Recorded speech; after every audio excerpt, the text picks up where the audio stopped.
Salve, salve galera linda do canal da Química, tudo certinho com vocês? Eu espero que sim. No vídeo de hoje eu vou falar um pouquinho sobre capacidade calorífica específica e calor específico. O que são essas coisas? Mas para que a gente chegue até a fórmula que ela é utilizada, eu vou dar aqui uma pequena introdução.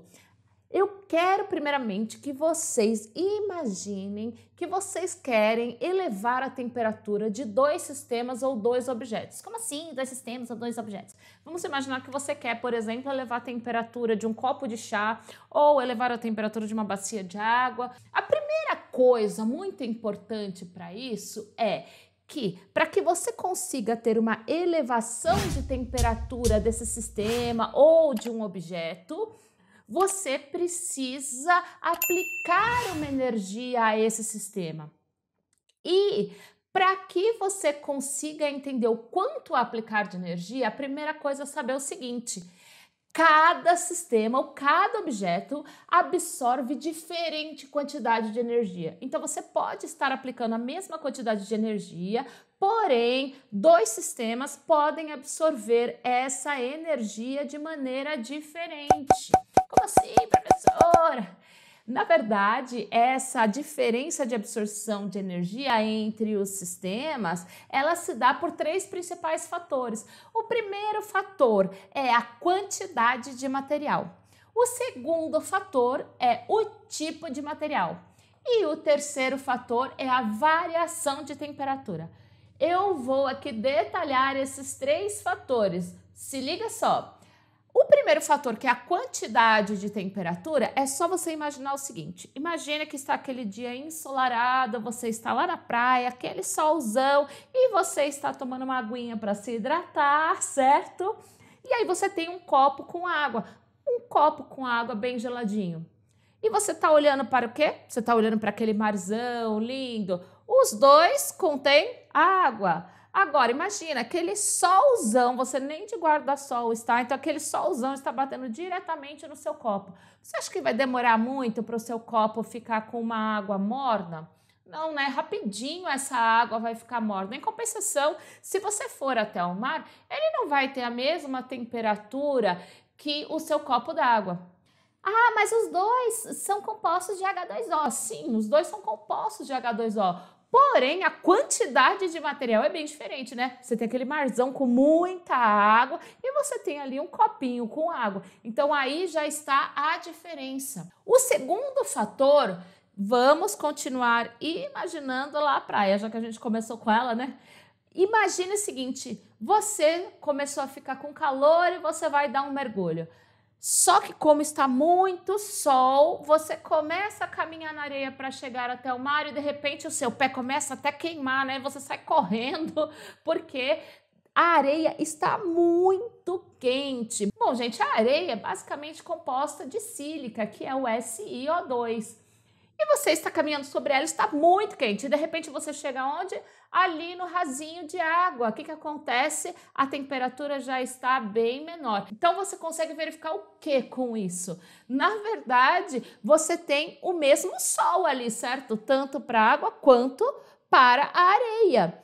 Porém, a areia eleva muito mais a temperatura do que a água. Isso por quê? Porque a sílica acaba absorvendo mais energia do que a água. E assim você já consegue observar que diferentes tipos de materiais absorvem energia de maneira diferente. Por quê? Porque você tem o mesmo sol, só que eles acabam absorvendo a energia de maneira diferente, o que causa uma variação de temperatura diferente também. Bom, e o terceiro fator é a variação de temperatura. A gente vai continuar com o exemplo da praia e é só a gente imaginar o seguinte: agora há pouco eu falei para vocês, né? Se tivesse muito sol batendo ali naquela areia da praia, você tem uma elevação de temperatura. Porém, se eu tiver um dia nublado, ou seja, se eu tiver um dia com muitas nuvens, essa areia já não tem uma elevação tão grande da temperatura, não é mesmo? Você não chega a queimar seu pé ali na areia em dias que você tem a presença de muitas nuvens. Por que isso ocorre? Porque, na verdade, essas nuvens, elas absorvem parte da energia fornecida pelo Sol. Então, a quantidade de energia que chega até a areia é menor e por isso que você tem uma menor variação de temperatura.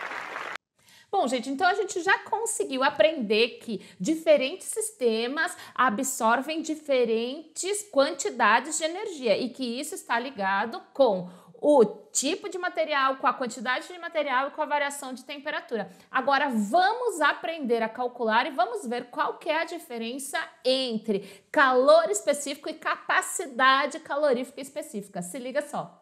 A gente já aprendeu então que diferentes sistemas absorvem diferentes quantidades de energia. Agora, para calcular tudo isso, para que fique mais claro, eu vou mostrar para vocês essas duas formulinhas. Veja, aqui eu tenho calor, aqui esse calor dado em joule. Aqui eu tenho a massa, então agora já começa a ficar mais claro a questão do quanto a quantidade de material, o tipo de material e a variação de temperatura influencia. Aqui eu tenho a massa, então quanto maior for a massa, maior o calor que eu tenho que fornecer a esse sistema. Aqui, esse C é o que eu queria mostrar para vocês, que é o que a gente chama de calor específico. Esse calor específico no sistema SI, ou no Sistema Internacional de Medidas, ele é dado por joule por quilo por Kelvin. Agora veja, dependendo da referência, isso aqui pode estar em gramas, pode estar em graus Celsius, tá? No SI a gente tem essa unidade, até porque aqui essa massa aqui ela pode ser dado em quilo. Agora se aqui, não esqueça, se na referência ele estiver em grama, aqui você já pode utilizar em grama também. E aqui pode ser que esteja em graus Celsius, pode ser que esteja em Kelvin, então você tem que tomar um certo cuidado, tá? E aí, é claro, a gente pode fazer essas conversões tranquilamente. Eu ainda vou dar um exemplo no vídeo de hoje para vocês, para que isso fique mais claro. E aqui a variação de temperatura é sempre a temperatura final menos a temperatura inicial. Agora, você pode me perguntar: professora, mas existe outra fórmula aí, o que é essa outra fórmula? Na verdade, aqui eu também tenho o calor, porque também é Q, também dado em joule, porém aqui, ó, esse C maiúsculo, na verdade, é a capacidade calorífica específica. Qual é a diferença? Se eu pegar a unidade de capacidade calorífica específica, ela é dada por joule, por mol por Kelvin. Então, veja, é por isso que aqui, ao invés da gente ter M, que é a massa, aqui, na verdade, eu tenho N, que é o quê? Número de mol. Bom, eu vou então resolver aqui um exemplo para que fique mais claro tudo aquilo que a gente já aprendeu hoje. Inclusive, se você aprendeu, não esquece de compartilhar com os amigos, já aproveita, indica o canal para os amigos, para que esse canal possa ajudar outras pessoas também. Então vamos lá, o aquecimento de uma lata de alumínio de 24 gramas aumenta a sua temperatura em 15 graus. Qual o valor do calor? Então veja, o calor é Q, então é isso que a gente quer achar. Aqui ele fala que aumenta a sua temperatura em 15 graus, ou seja, aqui já a variação de temperatura, eu nem preciso calcular final menos inicial, eu tenho uma variação de temperatura igual a 15 graus Celsius. E ele fala que essa latinha de alumínio aqui, ó, tem uma massa igual a 24 gramas. Veja, a gente sabe que Q é igual a M vezes C vezes delta T, sendo que aqui, ó, isso aqui é em joule, aqui gramas ou quilo. Aqui depende da referência, né? O calor específico depende da referência. A gente sabe que no SI é joule por quilo Kelvin, porém a gente precisa aqui avaliar qual é a referência, qual é a tabelinha que a gente está pegando. E aqui delta T, que é a variação de temperatura. Bom, mas aí você pode me perguntar: poxa, professora, mas eu não tenho o calor específico. Mas você pode buscar em referências. Então, por exemplo, eu tô aqui, ó, com uma referência que é Química Geral Aplicada em Engenharia. Inclusive, eu deixo o link aí para vocês, que eu gosto muito dessa referência. Então, tem o link aí para vocês, caso vocês queiram acessar, né, e comprar essa referência. Agora, nesta referência aqui, eu consigo achar o valor do calor específico aqui para o alumínio de 0,900, mas veja que nessa referência eu tenho o valor em grama, então eu tenho aqui, ó, joule por grama por Kelvin. Lembra que eu falei para vocês que depende da referência, você pode achar com unidades diferentes, porém no SI é joule por quilo Kelvin.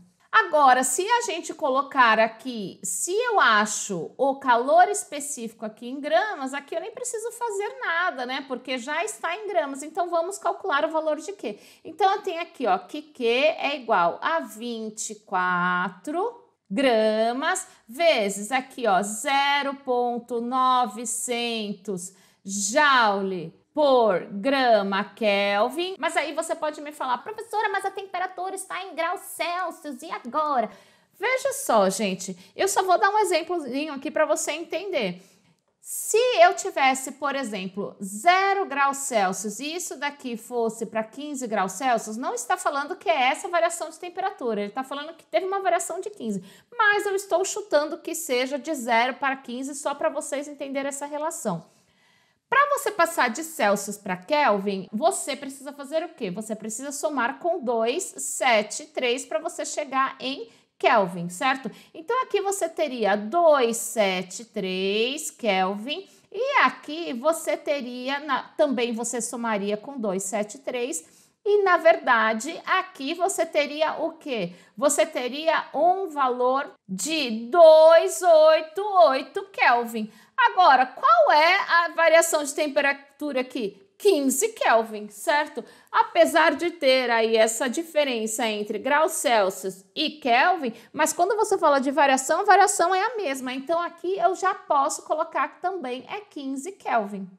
Agora, veja, aqui gramas em cima, corta, corta. Kelvin em cima, corta, corta. O que sobrou aqui? Joule. Quando você faz essa conta aqui, você vai chegar num valor de 324 joules. Essa daqui é a resposta. Eu espero que você tenha gostado, curtido e aprendido. E não esqueça, nos próximos vídeos eu posso resolver outros exercícios a respeito desse tema. Então, se você quer, não esquece de deixar aí nos comentários, beleza? Até o próximo vídeo.